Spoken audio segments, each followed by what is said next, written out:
mas bad trip na? Ano mas bad trip ka away? Okay, ano yung mas bad trip ka away? Yung tahimik o yung maingay? Yung tahimik. Bakit? Kasi di mo alam kung ano yung magiging mindset niya. Di mo alam kung ano yung gagawin niya sa'yo. Pag yan napikon sa'yo, may tinatago rin yung sama ng loob sa'yo. Pwede ka saktan. Okay, saktan talaga. Siyempre, yung walang imik. Mahirap kaaway yun.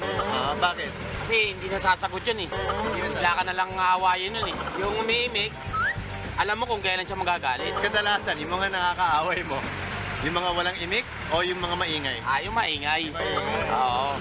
Kahit sa kalsada, yung maingay. Eh, sisigawan ka kagad nun eh.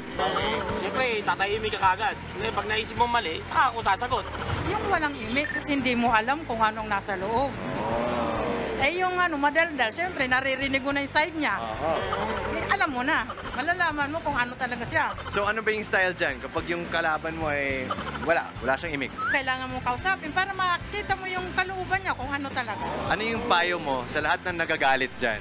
Manahimik na lang sila kung hindi rin naman sila makakatulong. Siyempre, masyadong maingay.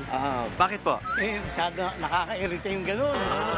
Eh, yung tahimik, hindi makaging kaaway yun. Tahimik yun eh. Okay lang yun. Kapag inaway po kayo, ano yung strategy mo? Yung walang imik o magiging maingay ka? Kung wala rin lang sense, yung sinasabi niya, malang ko siya. Hindi naman ako magkakapera sa kanya. Yung walang imik, Bakit? delikado yun eh.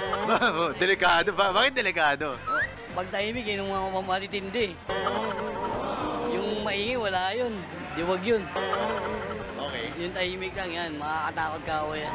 So kapag tahimik yung tao, ano sa tingin mo yung inisip nila? Wala naman.